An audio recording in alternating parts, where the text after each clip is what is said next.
आपने जानी। बुलेटिन के आगाज में आपको बताएं कि इस्लामाबाद हाई कोर्ट ने वफाकी दारुल हुकूमत में NLC फैक्ट्री की कानूनी हैसियत पर एतराज उठा दिया। अदालत ने सेक्टर E11 में CDA को झुग्गियों में रहने वालों को बेदखली से रोक दिया है और NLC फैक्ट्री की कानूनी हैसियत पर रिपोर्ट तलब कर ली है।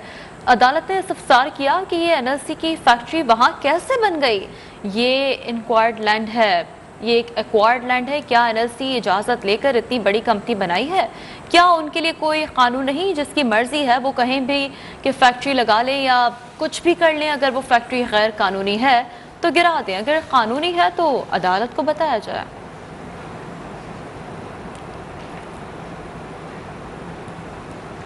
सुप्रीम कोर्ट में बरतरफ सरकारी मुलाजमीन की बहाली से मुतालिक केस में अटॉर्नी जनरल को कल दलाल मुकम्मल करने का हुक्म जारी कर दिया गया। जस्टिस उमरता बंदियाल ने अपने रिमार्क्स में कहा कि अटॉर्नी जनरल हिदायत लेकर आगाह करें पार्लियामेंट मुलाजमीन के लिए क्या इकदाम कर सकती है, कल केस को निपटा देंगे। अदालत ने केस की समाअत कल तक मुलतवी कर दी। अपने रिमार्क्स में जस्टिस उमरता बंदियाल का कहना था कि मुल्क में हर तरफ एलीट क्लास का कब्जा है, क़तई नज़र हक़ाइक़ के हर मुकदमा दूसरे से मुख्तलिफ है। आर्टिकल 25 को भी देखना है कि क्या भर्तियों का अमल शफाफ था, क्या तकर्रुरियों के लिए तमाम कानूनी तकाजे पूरे किए।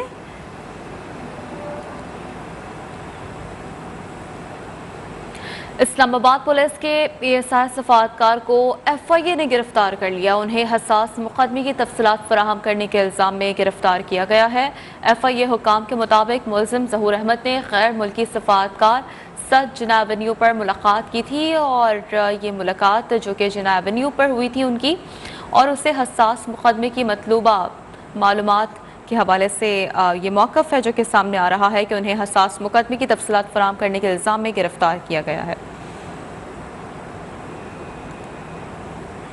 खबर शामिल करते हैं कराची से। मजीद 3 शहरी लापता हो गए। अहले खाना ने शहरियों की बाजियाबी के लिए सिंध हाई कोर्ट से रजू कर लिया है।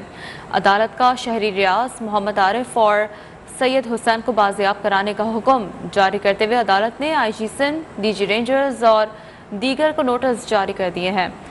आपको आगाह कर रहे हैं इससे मुतालिक कराची से मजीद 3 शहरी लापता हो गए। अहले खाना ने शहरियों की बाजियाबी के लिए सिंध हाई कोर्ट से रजू कर लिया है।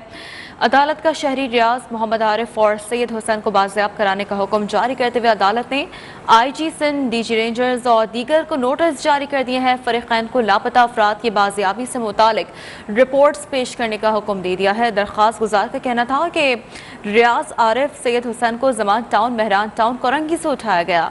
पुलिस को दरख्वास्तों के बावजूद शहरियों का सुराग नहीं लगाया जा सका। रियाज पहले भी 2 साल के लिए लापता हो गया था। लाहौर से अफसोसनाक खबर शामिल करते हैं, जहां डिफेंस C में 2 लड़कियों को साथ इज्तिमाई ज़्यादती का निशाना बनाया गया है। पुलिस का कहना है कि 3 मुल्जिमान ने घर में घुसकर लड़कियों से ज़्यादती की। एक मुल्जिम को मौके से गिरफ्तार कर लिया गया था, जबकि 2 अफराद फरार हो गए। वाक़े का मुकदमा मुतासरा लड़की की मुद्दइयत में दर्ज कर लिया गया है। मुल्जिमान ने घर से 3 मोबाइल और 45,000 रुपए भी लूट लिए। पुलिस का कहना था कि मुतासरा लड़कियों का मेडिकल कराकर तफ्तीश शुरू कर दी गई है। न्यू कराची सेक्टर 5J के करीब छुरियों के बाद से 20 साल लड़की को कत्ल कर दिया गया। मकतूला की शनाख्त सबा के नाम से कर ली गई है। SSP सेंट्रल ने बताया कि मकतूला सबा अपने मुलाजिम के साथ मोटरसाइकिल पर कहीं जा रही थी।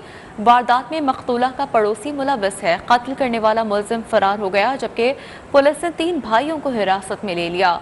SSP सेंट्रल के मुताबिक मकतूला और मुलजिम के अहले खाना में पहले भी कचरा फेंकने पर लड़ाई झगड़ा होता रहा है। वाक़े से मुतालिक मज़ीद मालूमात हासिल कर रहे हैं।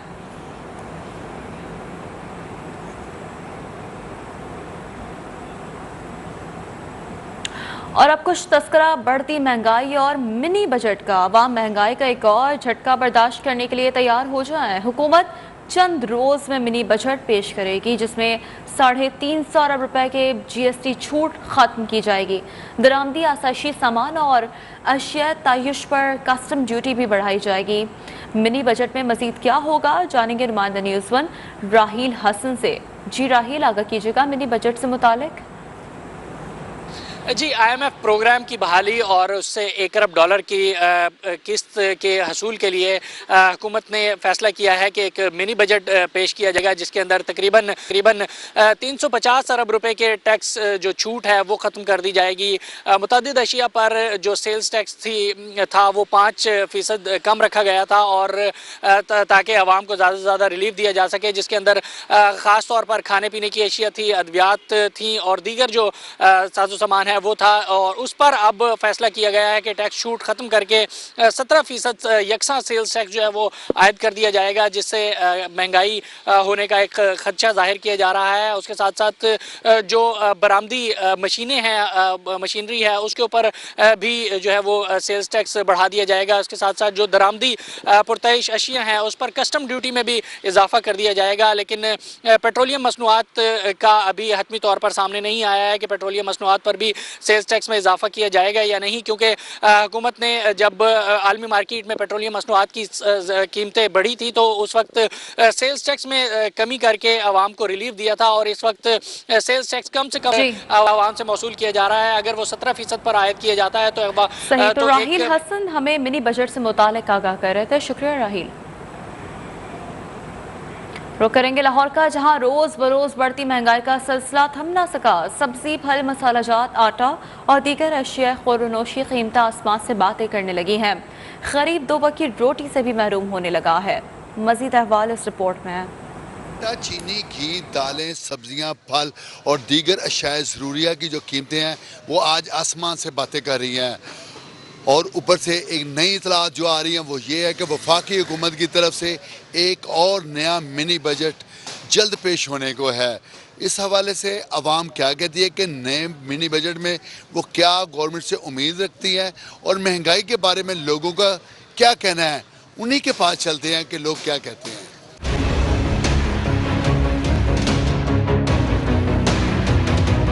अगर पेट्रोल को देखा जाए या इस तरह और चीज़ों को देखा जाए तो अगर उन्होंने 150 रुपये 146 रुपये फी लीटर किया है, ठीक है, अगर ये इसी बजट में सस्ता करे तो कितना सस्ता करेगा? चाहिए तो ये जो पहले रेट पे चलता था उसी रेट पे ले आए। हर चीज़ें महंगी है, चीनी, आटा, घी, कपड़ा, जूती, जो भी वेखे चीज़ें, खाने पीने वाली अशिया महंगी है बहुत ज़्यादा। एक बंदा गरीब बंदा जी 800 रुपये दिहाड़ी है, 1000 रुपये देंदा ही कोई 800 900 दिहाड़ी है। 100 नाश्ते दे 100 12 बजे 100 शाम को गरीब बंदा क्या कर सकता है, जिसके पीछे निक्के निक्के बच्चे। सब परेशान है, सब परेशान है। लेकिन मैं तो यही गुजारिश करता हूँ कि गवर्नमेंट से कि कोई गरीबों के ऊपर एहसास करें। ये तो चलो बाकी जो कुछ भी है महंगा है, ये आटा, चीनी, घी ये तो सस्ता करे ना। यहाँ पे सब्जियों का रेट भी आसमान की तरफ है, ठीक है। चिकन का रेट वो भी महंगा है। जो आम रिक्शे वाला है, जो टांगे वाला है, जो रेडी वाला है, वो तो हमारे पास अब आना ही छोड़ गया है। रोटी पानी खाना, कपड़ा चाहिए, दूध चाहिए, तो कैसे गुजारा करेंगे? इमरान खान की बस की बात नहीं है।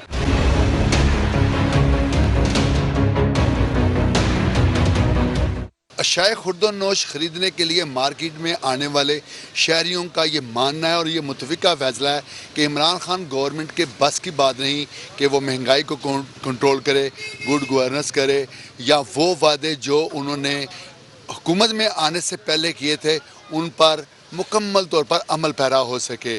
कैमरामैन हरून अहमद के साथ इजाज़ शेख, न्यूज़ 1 लाहौर। MQM के रहनुमा ख्वाजा ज़ारुल हसन ने सन हुकूमत पर तनकीद के निश्तर बरसा दिया। अक़लियत करार देने पर वज़ीर आला सिंध मुराद अली शाह से मुआफ़ी मांगने का मुतालबा कर दिया। कहा पीपल्स पार्टी ने 1979 के ज़िया दौर का निज़ाम नाफिज कर दिया। क़ायम अली शाह 800 बसें दे रहे थे जो आज तक नहीं आई। पीपल्स पार्टी का वडेरा गैंग 14 बरस से मज़े कर रहा है। वज़ीर आला के बयान से साबित हो गया कि पीपल्स पार्टी सिंध की जमात नहीं, पीपल्स पार्टी हुकूमत ने शहरी इलाके उजाड़ दिए। नफरत फैलाना पीपल्स पार्टी का पुराना काम है।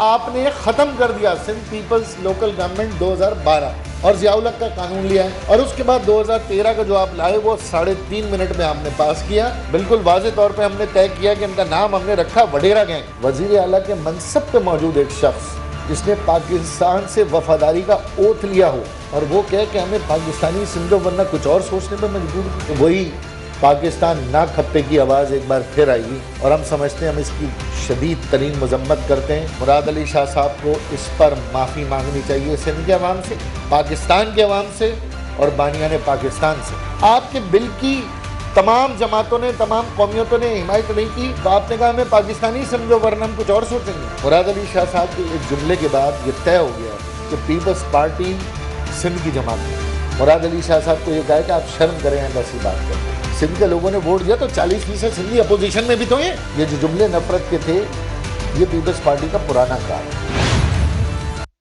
पाक सरजमीन पार्टी के सरबराह मुस्तफा कमाल ने सिंध हुकूमत पर इल्जामात की बौछार कर दी। कहा, वज़ीर आला ने सिंध असम्बली में मुतासिबाना गुफ्तगू की। ऐसा लग रहा था कि कौम परस्त और फैशिस्ट शख्स गुफ्तगू कर रहा है। बिलावल भुट्टो ने काले कानून का दिफा करने की कोशिश की। पीपल्स पार्टी ताकत के नशे में फिरौन बन चुकी है। सिंधियों को ज़रदारी और नस्लों से आज़ाद कराएंगे। लोगों को ज़बान की बुनियाद पर लड़ाने की साजिश अब नहीं होने दूंगा। तो पाक सरजमीन पार्टी के सरबराह मुस्तफा कमाल ने सिंध हुकूमत पर इल्जामात की बौछार कर दी है। पीपल्स पार्टी के चेयरमैन बिलावल जरदारी साहब ने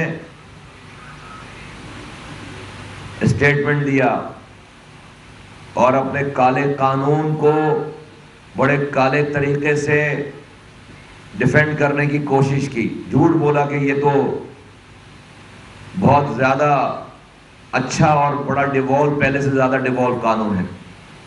उससे 2 दिन पहले उनके वज़ीर आला ने फ्लोर ऑफ द हाउस में, असेंबली में खड़े होकर जो मुतासिबाना गुफ्तगू फरमाई है, ऐसा लग रहा था कि क्योंकि कौम परस्त, इंतहा पसंद,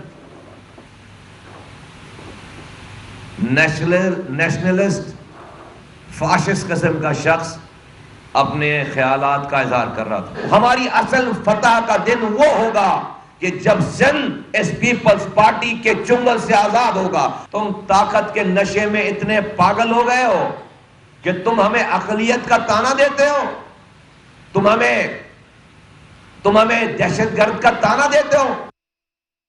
लाहौर हाईकोर्ट ने बल्दियाती तरमीमी ऑर्डिनेंस पर अदम इत्मीनान का इजहार करते हुए बल्दियाती एक्ट की कुछ शिक़ें मौफ़रे आइन करार दे दी हैं। अदालत का कहना था कि सुप्रीम कोर्ट सेक्शन 3 को कलअदम करार दे चुकी है। ब्यूरोक्रेसी जो कुछ कर रही है वो ठीक नहीं। अदालत ने केस की मुआवनत के लिए अटॉर्नी जनरल और एडवोकेट जनरल आइंदा समाअत पर तलब कर लिए। अदालत का कहना था कि ऑर्डिनेंस 2021 का सेक्शन 3 आइन से मुतसादिम है। फंड्स के इस्तेमाल को ब्यूरोक्रेसी कैसे रोक सकती है? सेक्रेटरी बल्दियात ने तरमीमी ऑर्डिनेंस की कॉपी अदालत में जमा करा दी। अदालत ने अमल दरामद रिपोर्ट 23 दिसंबर को तलब कर ली है।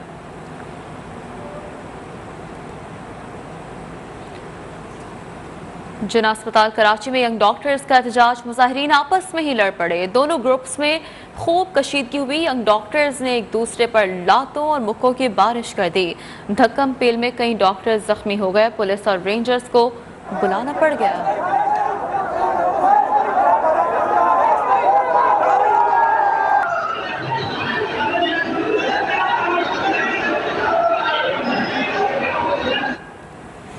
अब कुछ तस्करा बैनुल सूबाई वज़रा तालीम कॉन्फ्रेंस का, जिसमें आज बच्चों की वैक्सीनेशन समेत स्कूलों में सर्दियों की छुट्टियों से मुतालिक उमूर पर गौर किया जाएगा। बैनुल सूबाई वज़रा तालीम कॉन्फ्रेंस की सदारत वफाकी वज़रा तालीम शफ़क़त महमूद करेंगे, जिसमें तमाम सूबों से वज़रा तालीम शरीक होंगे। वज़ारत तालीम के सर्कुलर के मुताबिक इजलास में बच्चों की वैक्सीनेशन समेत स्कूलों में सर्दियों की छुट्टियों से मुतालिक भी गौर होगा। और अब कुछ तस्करा पोलियो फ्री पाकिस्तान का। मुल्क में इंसदादे पोलियो मुहिम दूसरे रोज भी जारी है। 5 साल से कम उम्र बच्चों को पोलियो वैक्सीन दी जा रही है। बचाव के लिए हुकूमत मुतहर्रिक। मुल्क भर में इंसदादे पोलियो मुहिम भरपूर अंदाज में जारी। गुजरावाला और डेरा गाजी खान में दौरान इंसदादे पोलियो मुहिम वर्कर्स बच्चों को बचाव के कतरे पिलाने में मसरूफ हैं। साहिवाल, रुझान, बहावलनगर, बहावलपुर, चूनिया, जड़ावाला, फैसलाबाद, सियालकोट समेत दीगर शहरों में भी इंसदादे पोलियो मुहिम जारी है, जहां 5 साल से कम उम्र के बच्चों को पोलियो से बचाव की वैक्सीन पिलाई जा रही है। सखर, हैदराबाद, मीरपुर खास, टंडू अलहयार, दादू, घोटकी, कश्मोर में हेल्थ वर्कर्स घर घर जाकर बच्चों को पोलियो से बचाव के कतरे पिला रहे हैं। बलोचिस्तान और खैबर पख्तूनख्वा में भी इंसदादे पोलियो मुहिम भरपूर अंदाज में जारी है। दौरान मुहिम मकामी इंतजामिया की जानिब से सिक्योरिटी और SOPs का भी ख्याल रखा जा रहा है। दहशतगर्दों का पाक ईरान सरहद पर अब 2 ही सेक्टर में सिक्योरिटी फोर्सेस की चौकी पर हमला। फायरिंग के तबादले के दौरान लांस नाइक जहीर अहमद शहीद हो गए। कोर बहादुर सपूत वतन पर कुर्बान। ISPR के मुताबिक पाक ईरान सरहद पर अब्दोई सेक्टर में दहशत गर्दों ने सिक्योरिटी फोर्सेज की चौकी पर हमला कर दिया। लांस नायक जहीर अहमद ने बहादुरी से लड़ते हुए जामे शहादत नोश किया। लांस नायक जहीर अहमद शहीद का तल्लक नोशकी से था। ISPR के मुताबिक सिक्योरिटी फोर्सेज ने दहशत गर्दों के खिलाफ भरपूर जवाबी कार्रवाई की और दहशत गर्दों को भारी नुकसान पहुँचाया। ISPR का कहना है कि दहशत गर्दों का मकसद बलोचिस्तान के अमन और इस्तेकाम को मुतासर करना है। सिक्योरिटी फोर्सेज दुश्मन अनासर को शिकस्त देने के लिए पुरअज़म है। हम वापस आएंगे। एक बार फिर आपको लिए चलेंगे इस्लामाबाद, जहां वफाकी वज़ीर इत्तलात और नशरियात फवाद चौधरी मीडिया को ब्रीफ कर रहे हैं। ऑस्ट्रेलिया से दालें मंगवाते हैं। आप अंदाज़ा लगा लीजिए कि हम इस वक्त एक ज़राई मुल्क है, लेकिन हमारी दाल जो हम खाते हैं ये भी हमें न्यूजीलैंड से आती है। और ये जो इम्पोर्टेड इस वक्त चीज़ें हैं, एक इम्पोर्टेड इन्फ्लेशन है जिसकी वजह से हमें उसका सामना जो है वो करना पड़ता है। लेकिन इस वक्त भी पाकिस्तान इस रीजन में अगर हम कंपैरिजन करें इंडिया से, बांग्लादेश से, तो इस वक्त सबसे सस्ता मुल्क है सवाए चाय के। जो वहाँ पर जो हिंदुस्तान में 1232 रुपये की है वो हम, और बांग्लादेश में 916 रुपये की है, श्रीलंका में 1117 की है, हमारे यहाँ 1315 रुपये की है पर केजी चाय। चाय हमारी महंगी है, बाकी तमाम चीज़ें जो हैं, चाहे दालें हैं, आटा है, इवन सब्जियां हैं, ये तमाम इस रीजन में हम इससे जो है वो इस वक्त जो है वो हम इस पूरी रीजन में सबसे सस्ता मुल्क हैं। और अब जब हम ये हेल्थ का बजट जो है और उसके बाद जो राशन है वो भी निकाल देंगे तो इससे और सस्ता जो है वो हमारे लोगों को मिलेगा। और आटा जो है, जब आप इसको जो 30% रायत जो भी मिलेगी 50,000 से कम आमदनी वाले लोगों को, एक्चुअली उन्हें आटा 2018 में जो आटे की कीमत थी उससे भी सस्ता आटा जो है वो मिल रहा होगा। इसी तरीके से जो मसला हमारा आ रहा है वो अब भी जो है वो कराची और हैदराबाद में आ रहा है। अनफॉर्चुनेटली मैं तो मीडिया के नुमाइंदों से ये रिक्वेस्ट करूंगा कि आप PBS के ऊपर ना जाएं, आप खुद अपने लोग वहां पे भेजें और चेक करें कि कराची में इस वक्त आटे की कीमत क्या चल रही है और इस वक्त लाहौर में क्या चल रही है। कराची में इस वक्त 1347 रुपये का जो है वो इस वक्त आटा जो है वो चल रहा है, बाकी पूरे मुल्क में जो है वो 1100 का है। कराची में और कोयटा में, इन दो में जो है वो 1400 रुपये से 1347 का कराची में है, 1400 रुपये का कोयटा में है। और उसकी वजह यह है कि कोयटा में ज़्यादातर ये कराची से ही चीज़ें जाती हैं। सो इसको एक उन्होंने कुछ बेहतरी की है सिंध हुकूमत ने, हमने जो शोर मचाया, लेकिन अभी भी वहाँ पे आप देखें कि तकरीबन 250 रुपया आटा जो है वो बाकी पूरे मुल्क से महंगा है। इसी तरीके से जो चीनी है वो भी इस वक्त कराची में तकरीबन 96.3 यानी तकरीबन 97 रुपये की है और बाकी तमाम मुल्कों में ये 90 रुपये पे आ गई है और कुछ जगहों के ऊपर तो 90 रुपये से भी ये कम जो है वो हो गई है। इसी तरीके से कोयटा में हमारा जो दाल, मूंग है और चने का है ये भी बाकी मुल्क से जो है। इलेक्ट्रॉनिक वोटिंग मशीन पर तमाम सियासी जमात। इस्लामाबाद में वफाकी वज़ीर इत्तलात फवाद चौधरी मीडिया को ब्रीफ कर रहे हैं काबीना इजलास के बाद, और उनकी जानिब से महंगाई के हवाले से ब्रीफ किया जा रहा है। उनकी जानिब से कहा गया वज़ीर आज़म इमरान खान को तफसीली रिपोर्ट पेश की जाएगी। साथ साथ EVM का मामला 2012 में पीपल्स पार्टी ने उठाया था। उनकी जानिब से कहा गया कि 2016 में नवाज हुकूमत में वोटिंग मशीन पर बहस हुई। तो अपने बेहतर करें। और फिर जिस तरह से मैंने पहले भी अर्ज किया था कि जो हमारा SPI है उसमें 40% कराची से सिर्फ जो है वो इम्पैक्ट आता है उसका। जो कराची में चीज़ें महंगी होती हैं तो उसकी वजह से जो इम्पैक्ट है वो कराची में आता है। थोड़ा सा यहाँ पे मैं किसानों में फर्टिलाइज़र का बता दूँ। जितनी अच्छे तरीके से फर्टिलाइज़र को इस हुकूमत ने मैनेज किया है, इतनी गैस के बहरान के बावजूद उसकी मिसाल नहीं मिलती। पहले तो मैं आपको बताऊं कि पिछले साल जो 4 हमारी बम्पर क्रॉप्स हुई, उसके 5 जो हमारी बम्पर क्रॉप्स हुई, उसके नतीजे में किसान को 400 अरब रुपया इजाफी आमदनी जो है वो हुई है। इस वक्त दुनिया में यूरिया की कीमत तकरीबन 10,000 रुपये के ऊपर है। हमारे यहाँ इस वक्त जो बैग है वो मिल रहा है 1700 रुपये सरकार के ऊपर, और जहाँ पे ब्लैक की शिकायत है वहाँ पे भी 2200 रुपये का। तो आप अंदाज़ा लगा सकते हैं कि इतना बड़ा जो फ़र्क है कीमत का वो हुआ, और उसका जो फ़र्क है ये ऐसे ही नहीं हो गया। इसमें एक बहुत ही हमारी एक समझिए कि जो हमारी एनर्जी मिनिस्ट्री है, जो हमारी इंडस्ट्रीज मिनिस्ट्री है, उन्होंने एक बहुत ही प्लान तरीके से ये फैसला किया कि जो हमारे गैस के प्लांट्स हैं उनको गैस की सप्लाई जो है वो जारी रखी जाए। और अगरचे हमारे यहाँ डोमेस्टिक गैस का बहरान आ जाता है, लेकिन हमने फर्टिलाइज़र को गैस जो है वो जारी रखी, जिसकी वजह से इस वक्त पाकिस्तान की हिस्ट्री की सबसे बड़ी प्रोडक्शन जो है वो यूरिया की हम ले सके, जो तकरीबन 34 million metric 33 million metric tonne है। ये हमारी हिस्ट्री की सबसे बड़ी प्रोडक्शन जो है वो हुई है। और अगर ये थोड़ा गैस का हमारा इशू ना होता तो हम शायद 37 पे चले जाते। गैस में ये बात हमें समझने की ज़रूरत है। जो रोज़ हम टेलीविजन के ऊपर दिखाया जाता है कि फ़लाने शहर में गैस कम हो गई है, फ़लाने में, ये सिर्फ 28% लोगों का बोझ 78% लोग उठा रहे हैं। तमाम जो गैस शहरों में है वो सब्सिडाइज्ड गैस है, और उसका बोझ 78% उन लोगों के ऊपर आ रहा है जो कि जिनके पास गैस नहीं है। वो एलपीजी के ऊपर है, या कोयले के ऊपर है, या वो और जो लकड़ी के ऊपर है, दीगर ज़राए के ऊपर है, उनके पास गैस नहीं है। और वो 78% लोग बड़े शहरों में रहने वाले 28% लोगों का बोझ उठा रहे हैं। वज़ीर इत्तलात इरशाद फवाद चौधरी वफाकी काबीना इजलास के बाद मीडिया को ब्रीफ कर रहे हैं। कहना यह था कि ईवीएम के लिए सियासी जमातों को मुस्बत किरदार अदा करना होगा। वज़ीर आज़म ने गवादर वाक़े का नोटिस ले लिया है और इक़दामात की हिदायत कर दी है।